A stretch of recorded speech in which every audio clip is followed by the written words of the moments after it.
Welcome listeners to episode 17 of the Running Guide podcast, where I aim to provide informative content and interviews with elite athletes from around the world, like in today's episode, where I'm chatting to a Kiwi runner currently living in northern Italy, who's had an incredibly diverse, lengthy and successful career.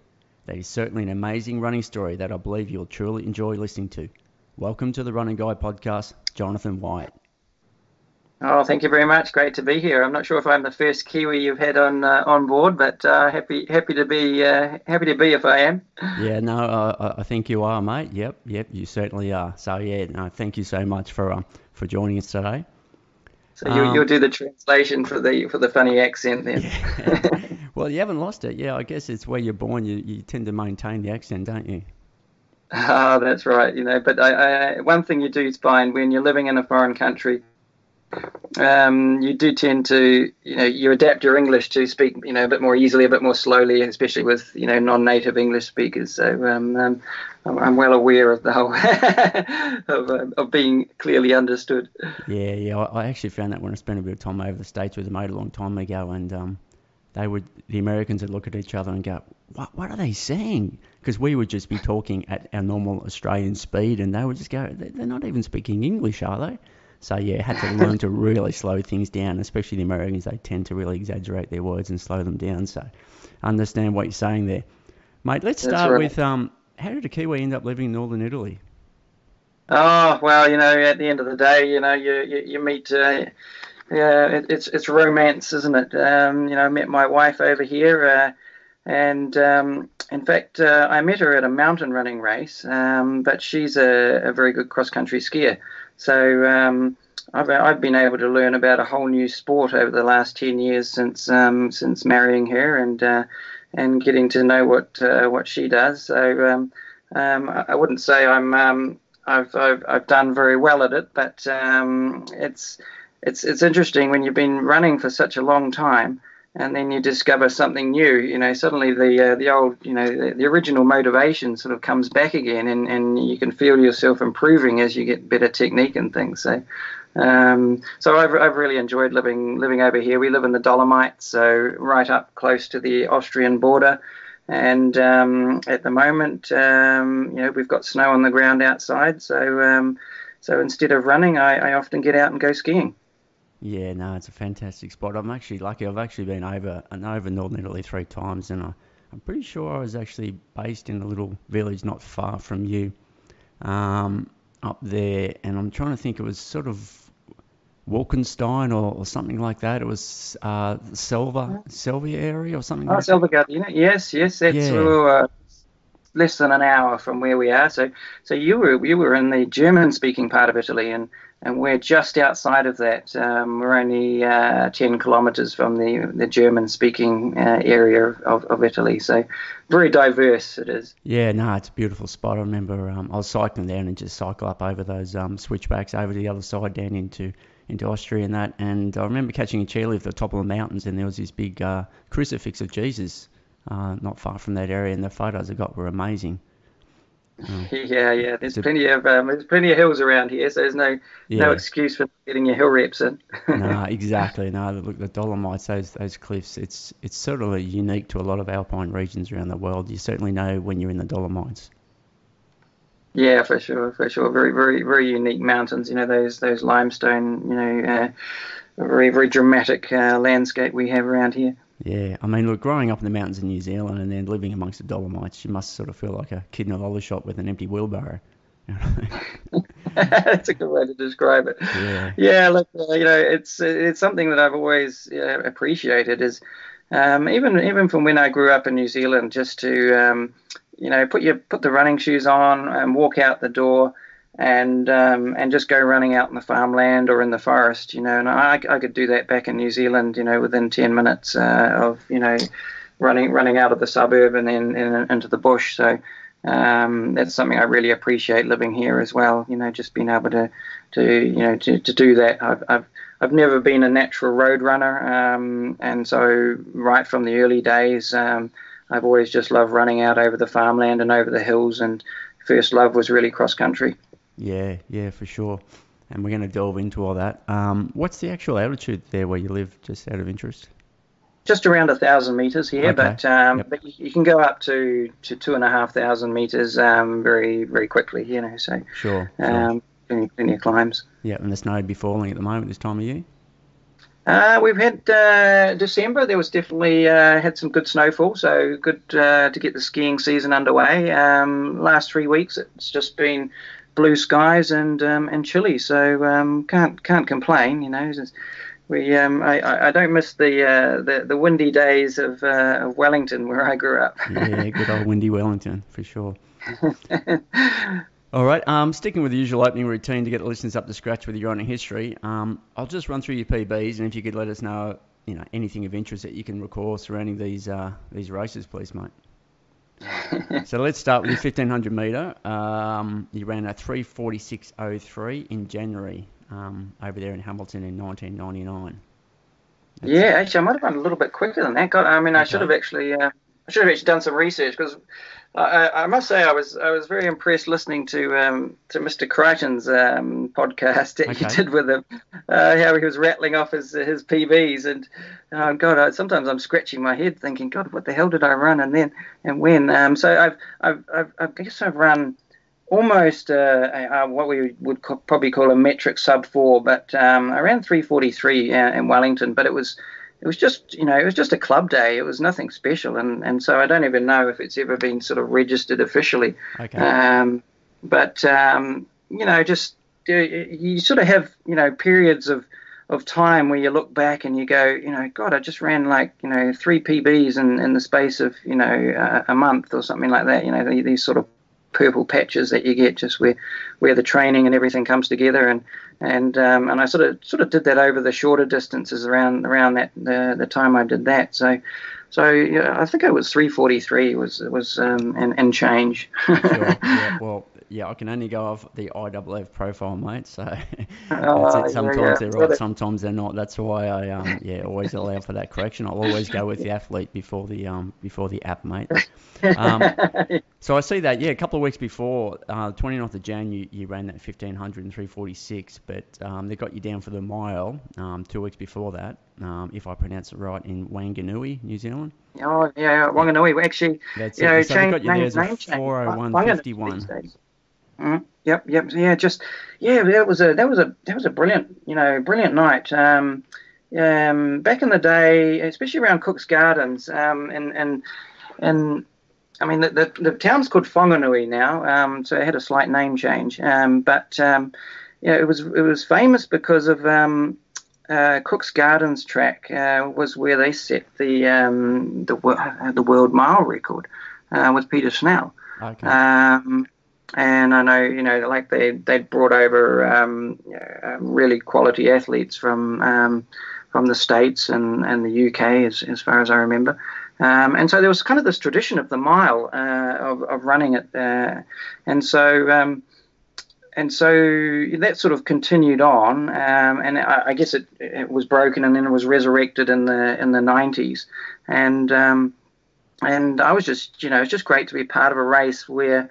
And I don't remember how many people went sub 4, but I think there were 2 or 3 or even 4 in the race. I definitely wasn't at the sharp end of the field, but I ran 4:01, and my only claim to fame in that race was I looked over my shoulder and I saw this bloody young whippersnapper, snapping at my heels, and I'm like, God, I was surprised how young he was. It was a young Nick Willis who I only just managed to hold off down the home straight, but I guess he was about 16 or something at that age. So, okay. Yeah. So that's my claim to fame is Nick Willis has never beaten me over a mile. There you go. You take that one. Yeah. He ended up winning gold, didn't he? It was at Comm Games or. Yeah. I mean, I've been so impressed with how he's managed his career. He's the sort of athlete that really focuses and peaks for the big events. Doesn't over race, and has become really, I think in the early days was a little bit, probably didn't get the best out of himself tactically, but then he's become, he became really tactically savvy, over the last, for sure 10 years or more. So I've sort of followed Nick, right throughout his career, because I actually went to school with his brother Stephen. Okay. We went to the same high school in Lower Hutt, Hutt Valley High School. Fantastic. All right, 3,000 metre. This is 3 years earlier. Over in North Carolina, you ran a 7:54:03 in July of '96. Yeah, and that was so it was building up to the Atlanta Olympics. Gosh, I have to think. I'm not sure if Sean was in the race actually. Sean Crichton might have been in that race. Okay. So we were doing these just lead up races, getting ready for the Olympics in Atlanta, and also trying to do some acclimatization as well. So it was a race run really late at night with quite high humidity, and but that's what we wanted, because just to get the same conditions as what we'd find at the Olympics, and having doing that time gave me a lot of confidence going into the into what was my first Olympic Games in 1996. Yeah, for sure. And we'll discuss all those major championships soon. Moving on to the 5,000 metre, you set your PB a year later over there in Belgium, running a 13:27:66. That's moving. Yeah. That was another one of those crazy ones. I'd flown direct to Europe a few weeks before, and virtually straight off the plane, I ran 13:30 in Helsinki, and so I was confident that I could run a bit quicker. In fact, I was hoping to run even a little bit quicker than what I did. But I turned up in Belgium at this meet, and I met the New Zealand team, and I'd been travelling around by myself, and so we turned up on the day, and I knew what day they were getting in, and I just assumed that they were arriving the day before the meet, and then I found out that they were actually arriving on the day of the meet. So I turned up there, it's the worst preparation. So I'd actually got the day wrong, and so I'd been out. I'd done my training in the morning, thinking the race was going to be the next night. So I got a bit of a shock. But I don't know if it really negatively affected me or not. I'm not quite sure, but still, I got out in the race. I had all afternoon to rest and relax in the hotel, so it wasn't like I felt tired at all.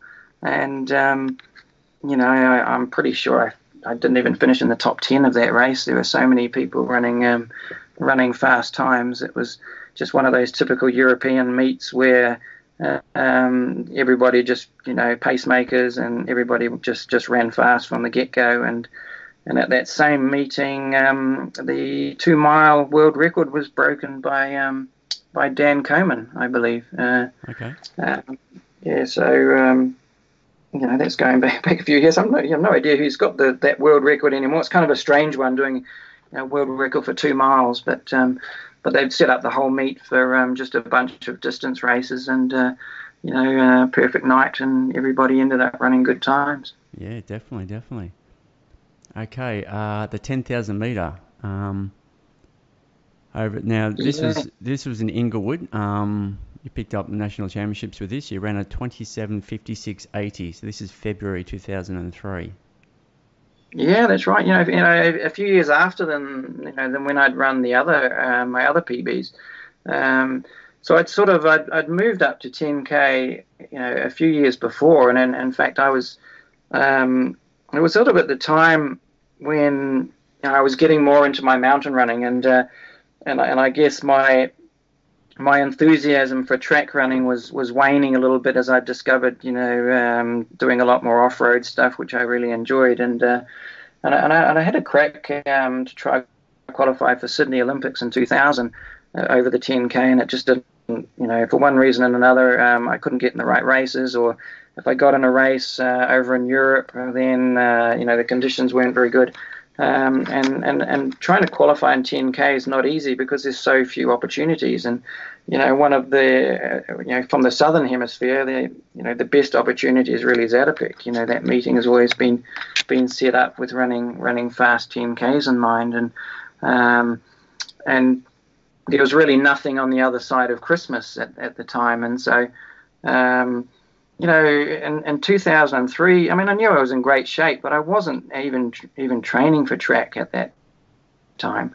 And but a bunch of people said, look, we're going to set up this race. Everyone's keen to run fast. We're going to have, we're going to set up with pacemakers. The Aussies are coming across to do it, and why don't you just jump in and do it? And so, I knew I was really fit, but I wasn't track fit. I hadn't run any track sessions, and so I literally ran just 2 sessions on the track just to get myself kind of used to what the pacing could be and getting used to running in spikes again. And then again, just one of those nights with really not many. I didn't really have any great expectations, but you just hang on. You just hang on to the pace, and I know Michael Aish was also running that night, and John Henwood from New Zealand, and I just forget exactly who all the Aussies that came across that were running it. But yeah, I mean, again, I think I finished 4th or 5th in the race, and everybody just got dragged along to a great time, and nobody was more surprised than I was to break 28. But that's what you got to do. Just organise, get people to get together, target a specific night, and everybody runs fast times. So it's just good. Yeah, for sure. And looking at 2003, I'll go through these individually, but you ran 4 PBs. So in that 10,000 metre on the track, you also ran your PB in the 5, the 10, and the marathon, which we'll talk about. So, and you actually picked up 3 PBs within a 2-week period, the 5, the 10, and the marathon. So April 03, things were really, and then that was a purple patch, that's for sure. So I'll just move on to that 5K, and then you can tell us more about that purple patch. So you ran your 5K on the road over there in Carlsbad in April 03, where you ran a 13:56. Yeah, look, I kind of forget a bit about sort of road PB times, to be honest. But yeah, you're right. It really was like I say, I knew I was in good shape. I was preparing really for a European season, so I wasn't expecting to be in such good shape so early. But having run the Inglewood 10K, then coming over to do.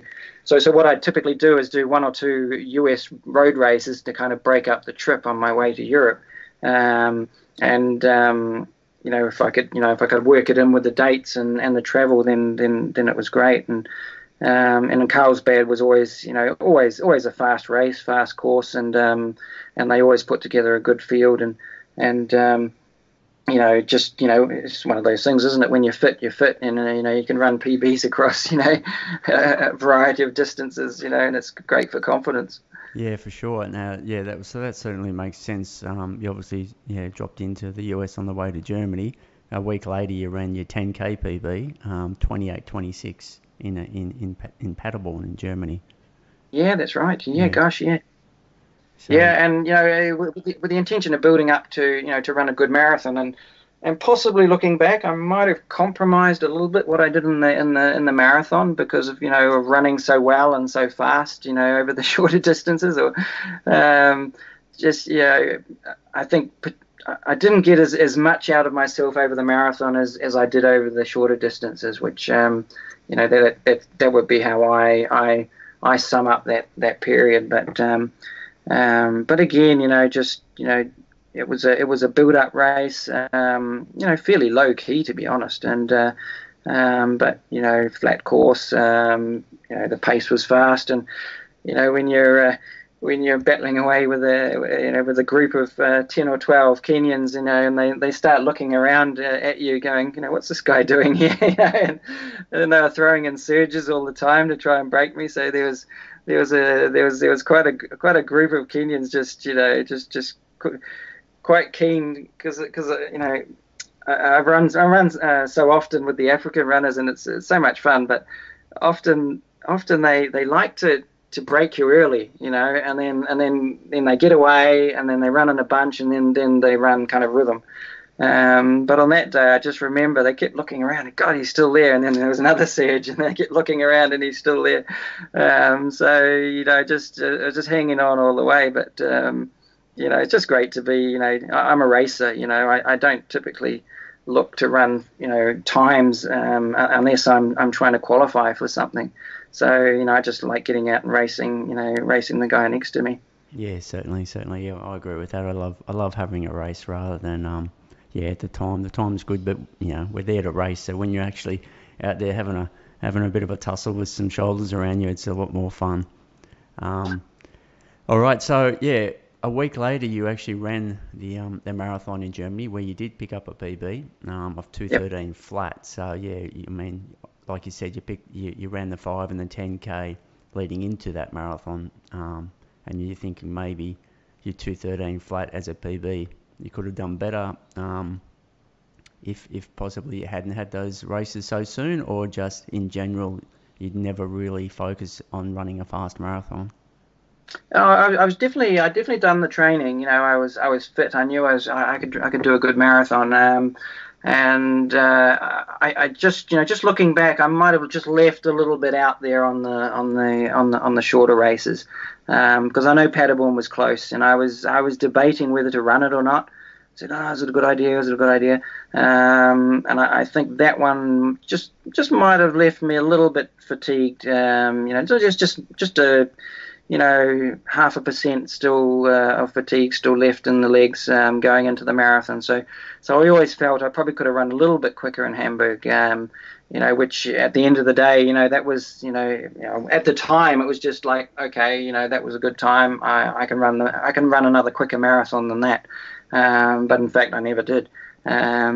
So looking back, that was, I wouldn't say it was a regret, but it was just possibly I could have done a little bit better in Hamburg, and I still remember coming down the finishing chute, looking up and seeing the clock and going, oh my God, I got to get under 2 hours 13, and I sort of made this dive for the line, but unfortunately the official results had me at 13:00. Yeah. 2:13 guy instead of the 2:12 guy. Yeah. It makes a big difference, doesn't it? Yeah. All right, let's go back 1 year and just half marathon PB 62:37 in Christchurch in June 2002. Yeah, that was cool. That was one of my favourite races actually. Just battling it out with Phil Costley.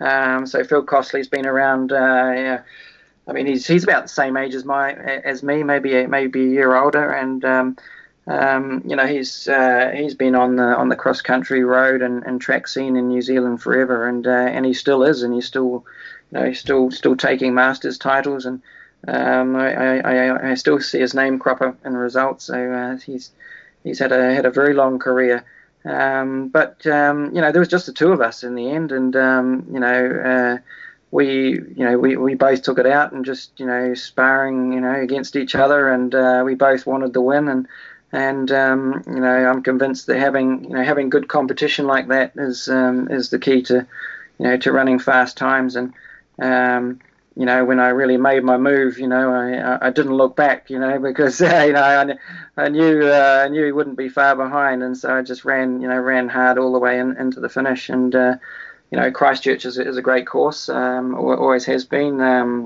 flat and fast, and running it, in the morning and during the winter time, often produces fast times. So, that's what I wanted out of the race, and I was super happy with that PB.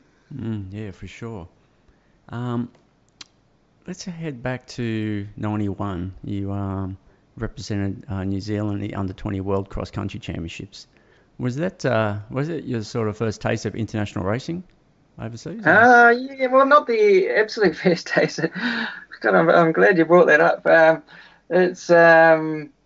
I'd done a couple of things in Japan. Very first taste, of course, is just coming across and running Aussie cross country. That's a great way to get international experience. Sure. but yeah, first major major international race, and I trained so well leading up to it. I'd done a race in Japan, and I'd beaten the Kenyan runner that ended up taking, I think he ended up being sixth place at the World Cross Country, and I'd beaten him in Japan, and I knew I could run well, and I think I just, unfortunately, I didn't realize at the time, but I'd picked up an injury going into it, and it turned out to be a stress fracture. So it sort of disrupted my last 2 weeks of training, and I didn't actually know what it was even when I did the race. And so people were like massaging it and going, yeah, we'll sort it out for you, and of course that didn't do any good at all. So what part of the body was the stressy at? Yeah, well, I was in pain when I did the race, but I didn't even know it was a stress fracture at the time. So, as in the foot, or? It was in the femur, the bloody, strongest bone in the body. Yeah.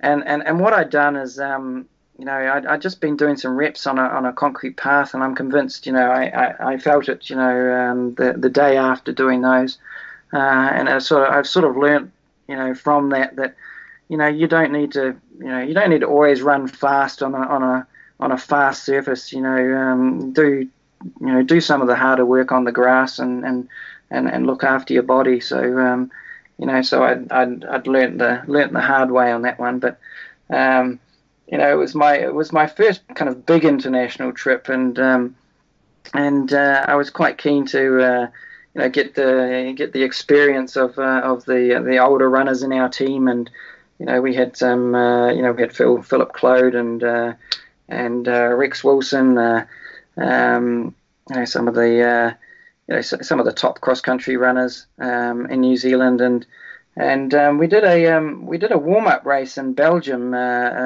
just the week before it was, and the Australian team was there with Steve Monaghetti. Sean was there, Sean Crichton, and we all did this race. It was short and good build up race, and then we all sat around and had dinner at the local pub, and the local running club piled on free beers, and of course being in Belgium, the beer's actually quite good and quite strong over there, and it ended up being quite a big night. And the thing I remember most about that was actually there's a part in Steve Monaghetti's book about this particular night, because we were all on the bus going back to our accommodation, and one of the Australians, but he threw up at the near the front of the bus, and the bus driver turns around and says, "Where's the Australian manager? He's gonna sort this out." And I think it was Steve Monaghetti turns around and says, "Actually, the guy that threw up was the Australian manager." so it was a real eye opener for a young 19-year-old seeing all these incredibly talented and older runners that you look up to, also kind of letting off a bit of steam and having a bit of fun when they're away on tour. So it just goes to show there's always a bit of balance between being focused and concentrating, as well as enjoying what you're doing. Yeah, for sure. I mean, that's the balance we're always trying to find, isn't it? Definitely. That's right. All right, let's move forward to 94 Comm Games Victoria in Canada, 5,000 metre event. Now, in your heat, you ran 13:33.72, finishing third, and then finishing sixth in the final in 13:35.46. So tell us about that meet. Yeah, no, I was super happy with that. Commonwealth Games has always been such a great, it's a stepping stone up to world champs in Olympics, and it's such an important event for developing runners to have that chance to really be at an important competition like that. And I trained super well. To be honest, I never really considered getting a medal. Thinking about it, I just knew I just wanted to do the best I could, and and probably I should have, probably I should have thought, geez, I could probably, I'm knocking on the door there, especially after the heats going into the final, and but on the other side, I think I got the best out of myself, because one of the things I know I have to do is, I'm not naturally gifted, with a lot of speed, so what I have to do is really, work on my speed endurance and really make sure I make it tough, in the last two laps, and not just wait until the last lap. And and I remember I gave it a go, and was pushing through to the front of the field, and then just the last lap, the faster runners, were just had a bit more gas than I do. Yeah, no, some of them can really just sit and kick, can't they? They can just turn it on, and they can really come home fast. Okay, 96, first Olympic Games over there in Atlanta, still competing the 5,000 metres, finishing 8th in your heat with a 13:52.56, and then backing up 2 days later with a 10th in the semi, running a 13:47.81, so 5 seconds faster there. So a couple of things I'd sort of like to discuss there. Now you'd ran over in Melbourne leading into that 2:13.30 flats for the 5,000 metres in February of that year. Were they actually your qualifications for the Olympics? Yeah, well, that's right. That's the crazy thing. Officially it was 13:30 was the qualification. So in fact I hadn't actually done the time. So it just goes to show, that back in those days there was just a little bit of leniency. I'd run that damn close to it twice, and hadn't actually gone under 13:30. No, it was like you were short by a fraction of a second, like hundredths of a second. Yep. Twice. Well, exactly. And to be honest, today I probably wouldn't have been selected. And the times are probably even a little bit quicker now than they were back then. But they were sort of back in the bad old days when we had to run 3 rounds for the 5K at the Olympics. Now it would just be a heat and a final, or a semi and a final. Whereas then, there was heats, semis, as well as the final, and they were all within the space of 4 days. So there was the heats the first night, semis the next night, and then there was a day's break, and then the final. So and I mean, again, coming back to the whole speed thing, I'm not best adapted to run heats, because 9 times out of 10. They're fairly slow on the first laps, and then everybody thinks they're an 800-meter runner, and tries to sprint home and get the qualifying place. So I just missed on the semis by 1 spot for making the final. So that was frustrating at the time. But it was tough doing a heat, and then the next night backing it up for a semi-final, and especially the hot and humid conditions of Atlanta. Yeah, no, for sure. And that was pretty much my next question. But to finish off on that, obviously, you have to run fast to progress to the next round, to the semis and that. But obviously you don't want to be scraping the world to do that. So you must spend a bit of time looking up at the big screen and counting positions to see what you actually have to do, so you don't have to do anything more unnecessary. Yeah, and I finished really well on the heats. I finished really strong and fast, and they didn't even have to drop that many people from the heats to get to the semis. There was probably I can't remember now, but if we were in a heat of 15 runners, they probably only had to drop 5. I think the top 10 of the heats made it through, or something like that. So I was pretty comfortable in the heat.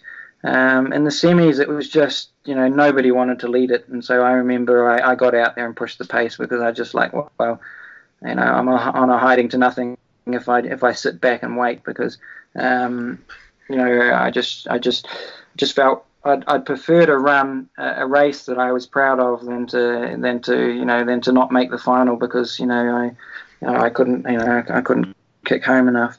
Yeah. And in the end, it almost worked for me. I just really just missed the place by one spot, and and I have to say it certainly was in the bad old days of there was a fair bit of illegal substances floating around over the middle and long distances back then, and I'm pretty sure that some of the runners that beat me for the final weren't exactly clean. Yeah. Look, it's a sad story, that one, in sport. But yeah, for sure. Now, tell me about. I mean, obviously you're doing a lot of racing. But it's the Olympics. It's your first Olympics, and you're out there. Do you try to shut it out that it is the Olympics and it's just another race, or does it sort of start to sort of build up on you mentally, and you start to get a bit more nervous, or how do you actually deal with? Hey, I'm an Olympian. This is the 5,000 meters at the Olympics, or do you just think this is just another race? Just go about doing normal business, or? Yeah. I think you have to do it both ways. I think I think it's really important to actually absorb and enjoy the experience. And on the other side, when it comes to the racing part, you go back into your zone. You do your warm up like you do every other race, and then when you're in the race, it's just another race. But kind of outside of that, you want to actually enjoy and really let the experience of it give you energy as well. You need to separate the two things. Sure. So that you're not making yourself more nervous. I remember when we walked out for the heats, we were the next race following the 200 meter men's final. So we're walking around the track there. And then Michael Johnson's, doing his bloody victory lap, and with his golden spikes in his hand, and just runs right past us as we're doing our our last sort of preparations for the heat. So and that was something I thought, wow, at that time I thought, yeah, this is cool, just the crowd was going wild because he just won the gold medal in a world record time. So. That's something that I use to kind of energize myself that night. For sure. All right, moving on to a year later, you picked up the singlet for the World Athletic Championships over there in Athens, in '97 for the 5,000 meters. But things didn't go so well. If you could sort of expand on that, please, mate. Yeah. I was trying to forget about that one. Yeah, sorry, mate. Sorry. No, it's good. And you learn much. You learn more from your bad races than you do from your good ones. At the end of the day, and 97 was a great year. I'd run PBs. I'd run really fast leading into it. And I think I just picked up a bug, and I just, I couldn't understand why. I just didn't have any energy at all in the, in the race. It was the heats, and it's really unusual for me that I wouldn't finish a race. To step off the track in a 5K was just, I just couldn't believe I'd done it. I couldn't believe I'd just stepped off the track and not finished. Even. And so that was a real low point for me. But within 24 hours, I was lying in bed being as crook as a dog. So it was probably the first, the onset of coming down with something. So okay. While it's an easy excuse, but it's still a low point for me because. I know one of the things I would always pride myself on was was finishing every race and and gritting it out, and I think I've always thought that the more times if you stop in a race, that's not an injury. Obviously an injury is a different situation, but if you stop in a race, then the next time when it's getting a bit hard, it just becomes a little bit easier to stop again. So, That was one of the things I never liked to do, was to stop in a race. Sure. Previously and after, you built a reputation of being a bit of a tough unit, mate. So I don't think anyone's going to really sort of say you're a little bit weak on that night, mate. I mean, physically you were weak, but no, I think that's all good, mate. A year later, 98 Comm Games. Now, obviously, you made the 94 Comm Games, but over in KL in 98, you didn't. Was there a reason for that? Yeah, well, I got distracted. That was the problem. Yeah, so I think I definitely, one reason was going to KL and knowing what the conditions would be for the distance races. Heat and humidity is I mean, I'm happy to prepare for races in those conditions, but I definitely struggle a little bit in heat and humidity. So at the time, I was sort of, it was really actually, I mean, it was leading on from the whole Athens thing that I was a little bit down on myself at the time, and I just was really questioning whether I wanted to continue at all with running, and I think I always would have run, but whether I really wanted to keep racing.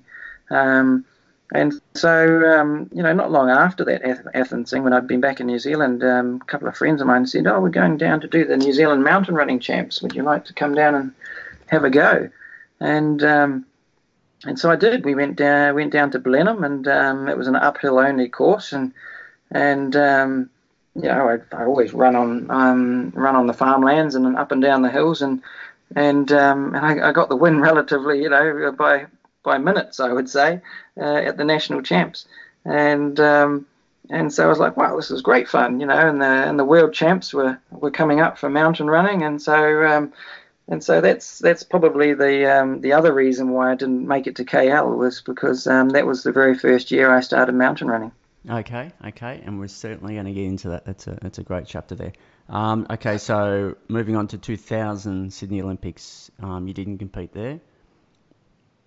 Yeah, that's right. I definitely had a crack. I really wanted to get the 10K time, and I'd trained in Europe. I was based out of Madrid, and I did two 10K qualifying races, but one of them I got into a great race, but only at the very last minute. And then the other race was just a complete disaster because it was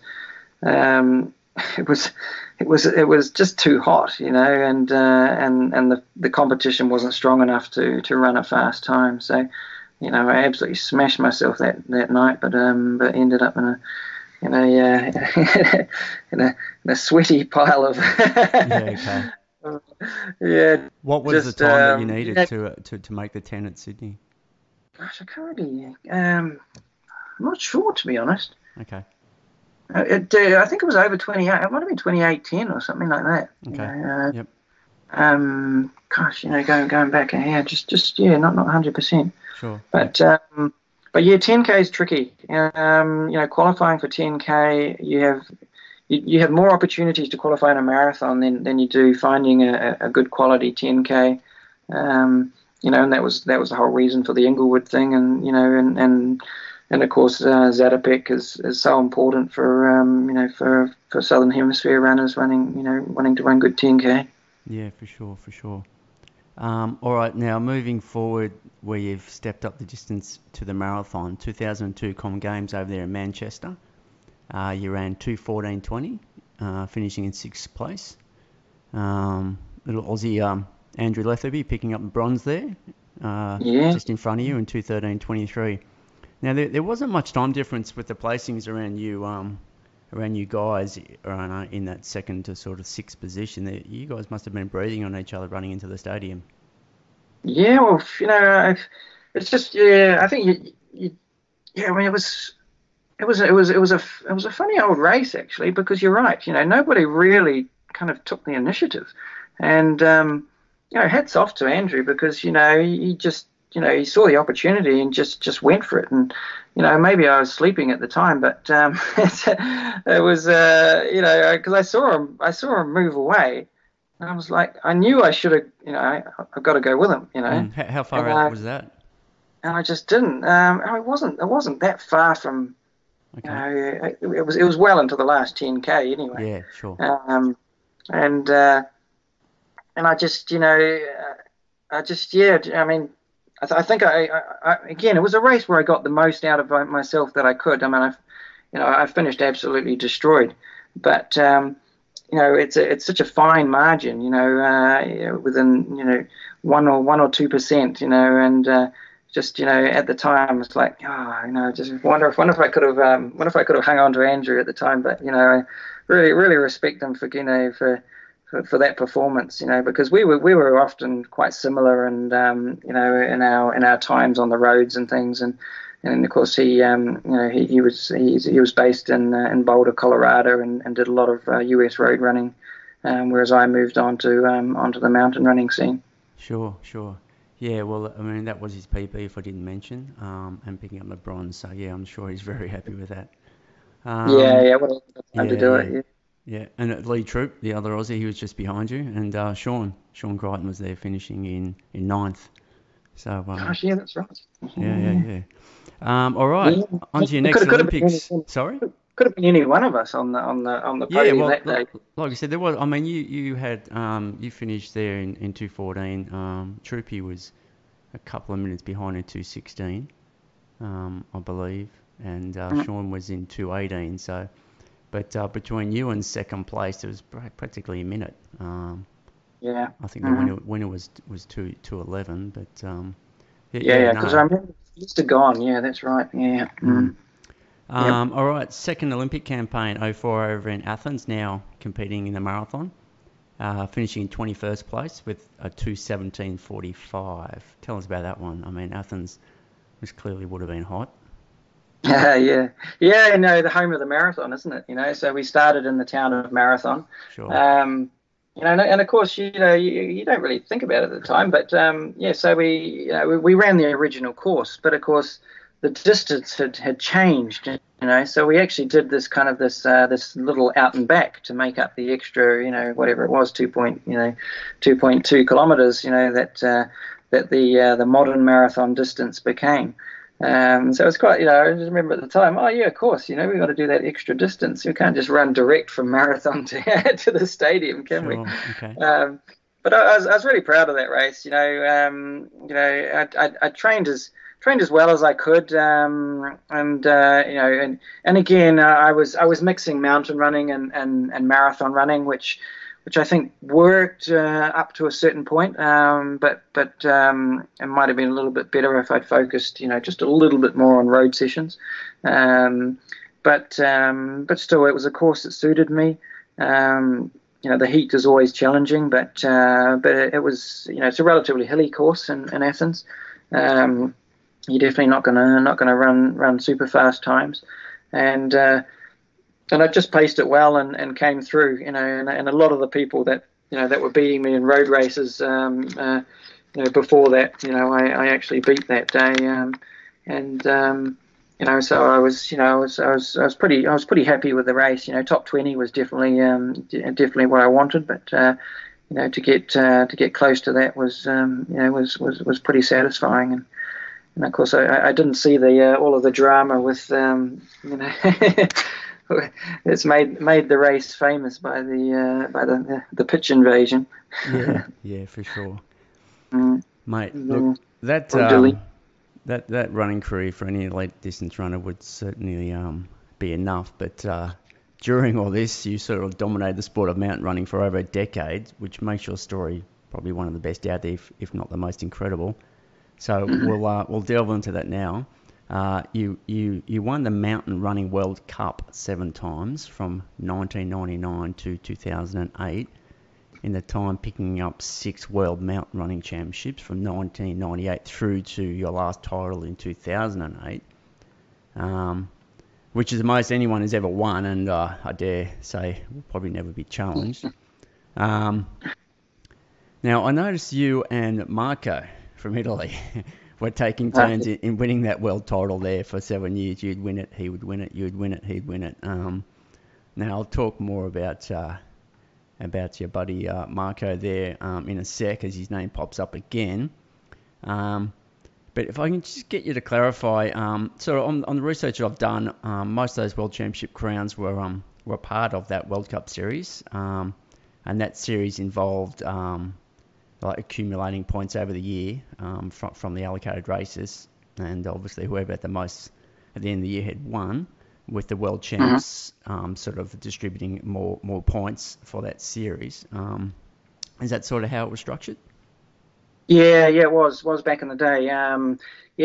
Which definitely helped me because the world champs were always the focus for the mountain races, and to get points there was always a bonus. That since has changed, because one of the issues was that of course you have to qualify for your national team to be a part of the World Championships, whereas all the other World Cup races you could just turn up and enter and do the race. So that's one of the reasons why that's no longer the case. But yeah, certainly at the time, having the World Champs as part of the World Cup gave me a decent handful of points to add to the year total. Yeah, and I believe you actually scored, let's call it a perfect 10, 5 times during that World Mountain Running Cup. So you actually won all the races in that cup 5 times. You did that, so you're certainly dominant. And this is, to remind the listeners, this is whilst you're representing your country, at the Olympics on the road and setting all your other PBs. So. There's not too many runners out there that can switch so successfully between the two. Now I imagine you're extremely good at running up mountains. But was that sort of tricky to swap between the two? Do you just think they just complemented each other so well? Yeah, look, early on it was relatively straightforward, but definitely got harder as I kind of started to concentrate more and more on the mountain stuff, to switch back to, especially on the track. In marathons, there is definitely crossover in terms of the endurance and strength work that mountain running brings you.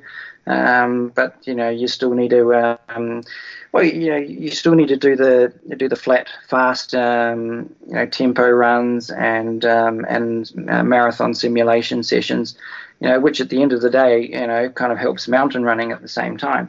So there is definitely crossover between the disciplines. I think where it started to get me towards the later part of my marathon career was I just started enjoying the mountain running a lot more, and I've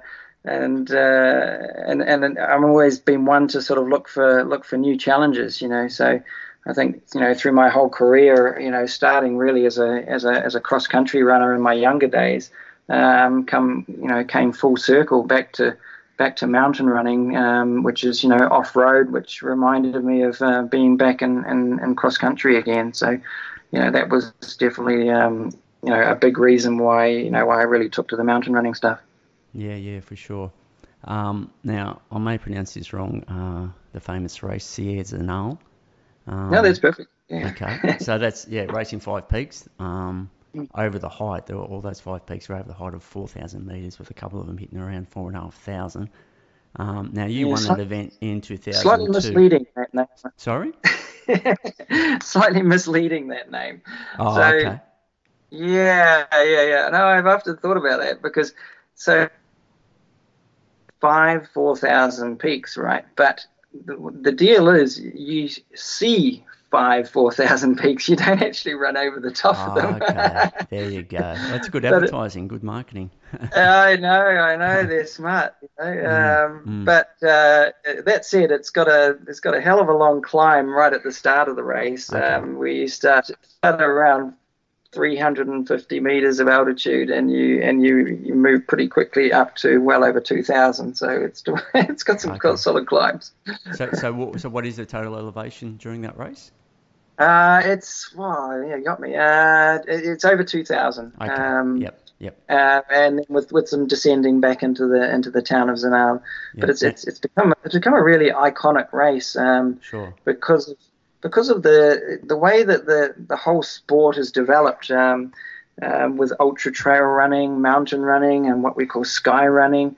It's the race is 31 kilometers, and it's kind of this kind of middle ground between all of these other disciplines. So you really get all of the top runners coming together at this one race.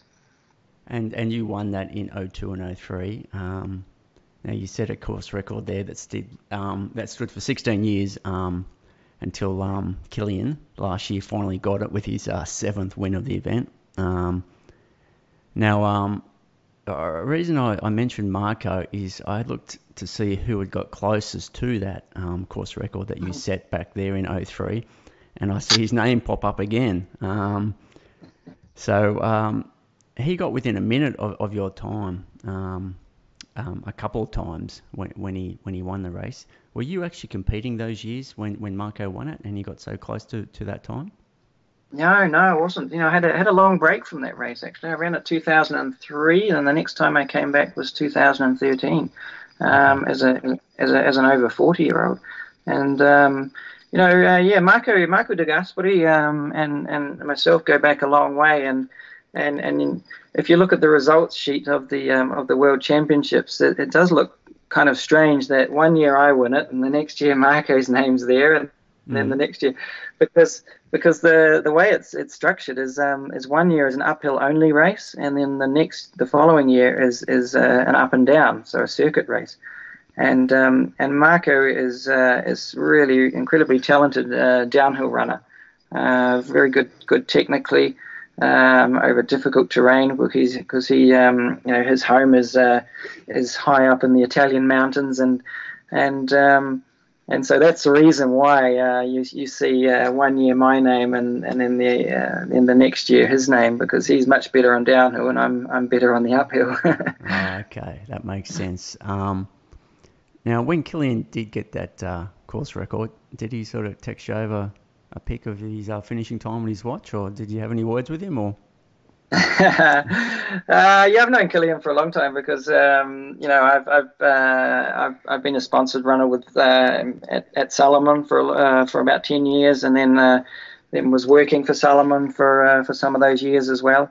So I've got to know Kilian from a long time, and he's one of those athletes that doesn't come around very often. That's just perfectly adapted to the sport that he's in, and he's both fast as well as incredibly good on technical terrain, and he might not be the strongest uphill runner, but he's still one of the best, and so. He's just an incredible all-rounder, and I always thought that he'd be able to break the time, and it was more a case of if he concentrated on that particular race, and last year he did, and of course he broke it by a huge amount, and also the second place runner Petra Mamu from Eritrea, he also broke my record time as well. Yeah, I think it was 30 now. Is that 2:30? I can't remember the hours. Was that 2:30 your record? Yeah. And Kilian ran 2:25:40. So So that was the difference there for sure. Yeah, I just snuck under the 2:30, and then Kilian was another 4.5 minutes odd in front. So, he certainly he made the difference on the downhill sections and the flat section on the second half. And to be honest, at the time when I did the record, it was just another race. I wasn't actually out to break the records, as I sort of alluded to earlier.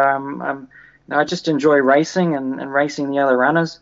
And I remember at that particular time, I had such a big lead in the race that I remember thinking, well, there's no point in smashing myself. I've got the Jungfrau Marathon coming up in 3 weeks' time, or no, maybe it's a month's time, and that's another big race in Switzerland. And I was like, just keep calm, don't do too much. So there might have been a bit left in the tank on the day I did the record, So maybe I should have just gone as hard as I could, and at least Yeah, it's always easier for someone chasing the record, isn't it? Because their intentions are slightly different. They're chasing that time, but like you said, you were just there for the win and you backed off. So that was that the marathon in Switzerland you mentioned that you had coming up that you've won a couple of times?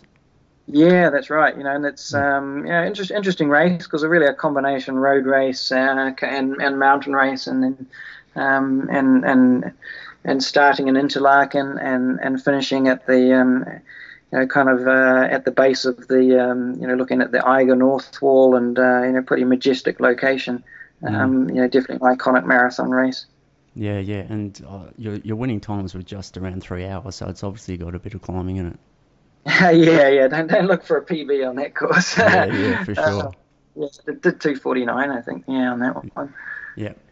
So so Killian had the reputation of running, being very good at the technical stuff and running down the hills. And like you mentioned, Marco had picked up those world crowns on the downhill years. But in 2005, your home city of Wellington sort of held the up and down world championships.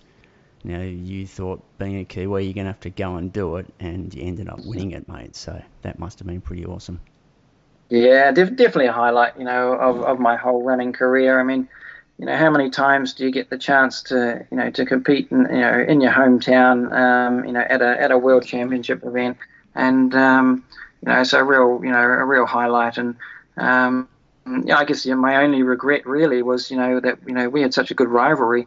That unfortunately Marco wasn't in the Italian team that day, so he wasn't able to race him. He had a bit of a falling out with the federation, unfortunately, so he wasn't selected. And but yeah, it was like I say, Wellington just really turned it on that day, and the public all got out and lined the course and supported the race. So. There was myself winning the men's race, and Kate McElroy, also Wellingtonian, won the women's race. Fantastic. Now, a year later in 2006, your now wife, girlfriend at the time, Antonella, picked up a bronze medal at the Winter Olympics over there in Turin in the cross-country skiing. That must have been an incredible moment to be part of. Yeah, no, neat. It's the closest I always say it's the closest I got to an Olympic medal. Sure, yeah. Yeah, so she's been a part of the Italian national team for cross country skiing for a long time, and she's actually competed in 4 Olympic Games and Winter Olympics.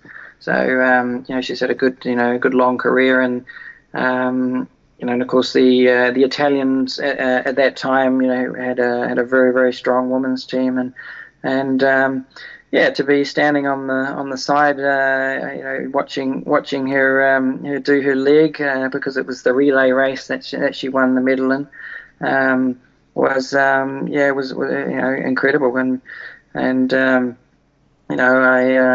I managed to get a ride with her down to the medal ceremony and got the front row seat watching her collect her medal in the city of Turin. So really, really special.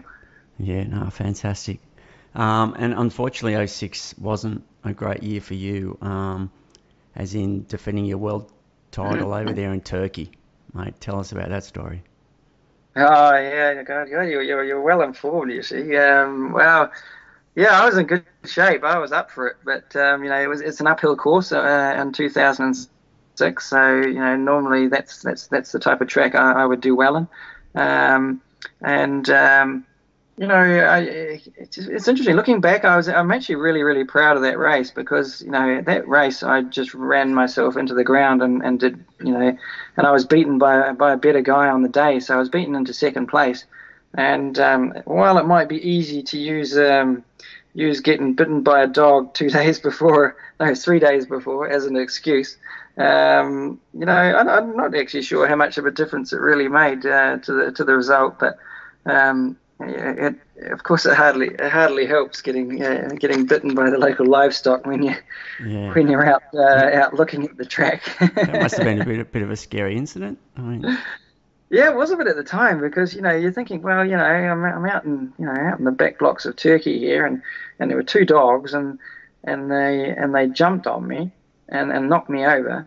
And so I'm sort of on my back, and they've got their bloody, they put their teeth marks into my backside. But obviously they weren't, they weren't out to obviously do me a lot of harm, because they just bit me and let go. It's not like they stayed on me. Okay. But yeah, I jumped up and bloody, got the hell out of there. And I remember walking back down the track, and one of the local volunteer marshals was there and sort of heard the commotion and was coming up towards me, and sort of explained what happened. Of course, he didn't speak a word of English, and the only thing I understood, he's like, he was sort of nodding, and he opens his bag and he pulls out a pistol. So obviously, it's like he was saying to me, "Yeah, I'm going to fix those dogs." Hoping the pistol wasn't for you, yeah. Yeah, well, it would have been. The intelligent thing to do would have been to watch the dogs. This is what I found out later, because I had to have all these bloody rabies injections. You see. Yeah. Okay. And the thing to do would be just to make sure the dogs didn't have rabies, rather than give me all these bloody injections. But still. Yeah. Yeah, you don't really want that stuff floating around in your system when you've got to go defend the world title. But like you said, yeah, definitely didn't help. I remember, I had my heart rate monitor on, and I looked back at the graph, and the bloody spike in heart rate was unbelievable. Yeah. So you got beaten by a Colombian for that world title with Orlando. Yeah. Orlando, Texas, I think. Yeah. He wasn't around a long time, but I did race him a couple of other times, but and he actually, he beat me at another major race. So, definitely a talented runner for sure. Yeah, for sure. Now, after that event, you sort of changed your focus once again in services back to representing New Zealand over in Beijing for the marathon. Now, that didn't happen, I assume. If you could, let us know about that. Yeah, I guess I always like to focus on major championships, and I think like I said before, while I enjoyed marathon running, it was more of a means to an end. So I try to use a good marathon to qualify for major championships like an Olympic Games and things. But for example, I ran Berlin. The time I ran Berlin was to qualify for the Commonwealth Games in Manchester. I ran 2:15, I ran 2:14:59 in Berlin. And the qualifying time was 2:15. Okay. When it came to Athens, I ran 2:13:00 in Hamburg, and the qualifying time was 2:13. So I cut it pretty fine in terms of qualifying for the events. But really, by the time Beijing came around, I was heavily into mountain running, and I really just didn't have the motivation myself to go back onto road racing and do it justice, to be honest, because I don't like to do things by halves, and while you can do a good lot of the build up, the volume, and a lot of the endurance work with mountain running training, you still have to do the specific marathon work. There's no substitute for that. Yeah, no, definitely. Look, obviously living up in the Dolomites there, it's providing an incredible playground in the summer and the winter months. Now, I see you also moved on to a new challenge, snowshoeing. So, just because you're a greedy man and you love to pick up your medals, you've gone over to Vancouver to the World Championships in 2010 and picked up a bronze medal, mate. Now, tell us about this snowshoeing. So you've got... you got these bloody flippers on your feet, effectively, which makes running really hard work. So I did a couple of snowshoe races initially, and one of the biggest ones is called the Chaspalada, and they get 5,000 people bloody doing this thing, and of course what they do initially is they groom the track, and so you have this lovely kind of relatively solid surface to run over, and you can actually run pretty quickly with the snowshoes on.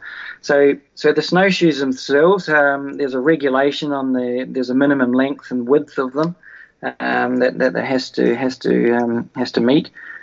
Because to be honest, some of the snowshoe races, you'd be a damn sight quicker of just running without the snowshoes on and running in your running shoes, or maybe even running with running shoes with some spikes on the bottom of them.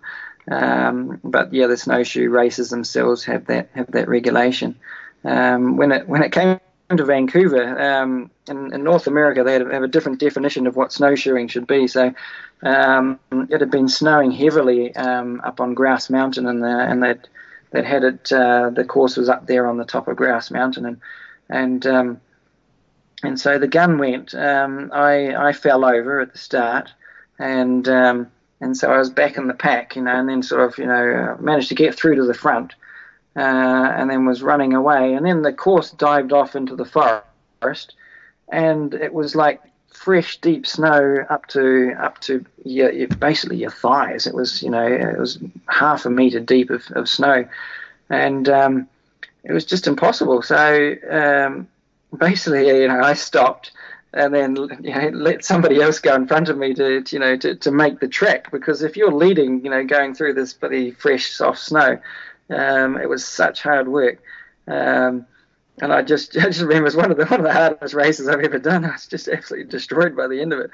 Having led some of that soft snow stuff, and then barreling down these steep parts, and I almost collided with a tree, and I know somebody didn't actually collide with the tree coming down the hill. So while it was kind of it's sort of billed as a world championship, it was quite agricultural. Yeah. So these snowshoes, they don't allow you to actually do any ski. You can't ski the snow. You're practically just running the whole time. It's not like a cross-country ski where you can actually slide along the surface. You actually just have to run. Yeah, I mean, like a race for that, like the one in Vancouver, for example, you were actually sliding because there was the snow was so soft that you just sort of have to let it slide. It's like running down Scree, and that would be the best way to describe it. But yeah, you need the grip on the uphill part, so they have spikes in the front and they have spikes all over the snowshoes to give you purchase going up hills. Yep. So Antonella, being cross-country skier, I assume you do a lot of cross-country skiing over there now to keep fit? Are you involved in? I think I read somewhere you might be involved in the youth program or the kids or something along those lines. Well, not really. I do the odd, there's the odd sort of promotion. Well, they call them celebrity kind of stuff. I do for charity and things, but nothing directly involved. In the kids program, but it's just quite refreshing to put away the running shoes for a while and just do something which is A, completely different, but also B, actually uses similar systems, aerobic systems, and I like in cross country skiing, it's quite similar to cycling. In terms of you're really you're working anaerobically on climbs, but of course you've got free energy on the downhill, so you get a lot of recovery on the downhill sections. But it's a sport which just sort of fits my personality, because I like self-propelled kind of sports like cycling and running, and the cross country skiing fits with that. So we're very lucky here in that we have 3 good places to go skiing, and the biggest of which has more than 50 kilometres of tracks to go on. Fantastic. Now, to keep yourself busy over there, I see you're the president of the World Mountain Running Association. So that's a huge responsible job to take on. If you can sort of tell us how you got involved in that, and I guess what your responsibilities are. Yeah, it's interesting times at the moment, but I guess I've got to know so many people inside mountain running, and I think I just felt that it was important to give something back, because I've got so much out of mountain running myself, and there was a real there's a real need for I think a bit of a fresh some fresh faces on the World Mountain Running Association Council, and so yeah, I mean I guess I was asked to come in and do the job. So it's a volunteer. We're all volunteers on the council. There are 8 of us organising the World Championships is the main event, and that's at the moment that's held annually. We also have a World Long Distance Championships. We have an Under 18 Championships. We also have the World Cup, which this year will be has been expanded to 12 races. So yeah, it's pretty full on, and sometimes I wonder what I've let myself in for sure. Yeah, it's certainly really gaining momentum. The old trail running and world mountain running. That's for sure. It's involved. You guys are sort of affiliated with IAAF. They sort of got involved in the world mountain running a few years ago. Is that right? Yeah, and it's been a long and close relationship with the IAAF, which has recently become World Athletics. So we have a new name for them. So yeah, just towards the end of last year, they changed from being called the IAAF to World Athletics, and yeah, it's been, I guess in a way it's our point of difference in terms of off-road running compared to what else goes on. So we work very closely with the athletics federations, and so at a World Championships, you run for your country under the Athletics Federation, and whereas for example trail running is very much on an individual basis, and to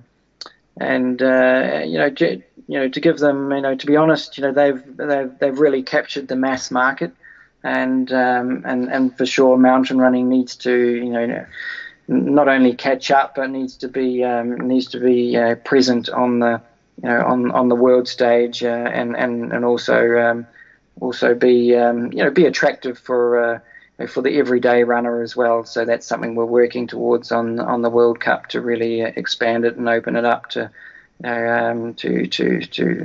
the mass market. No, fantastic. Now you've just recently become a father, mate. How are you going with that? Yeah, that's the hardest bit. Yeah.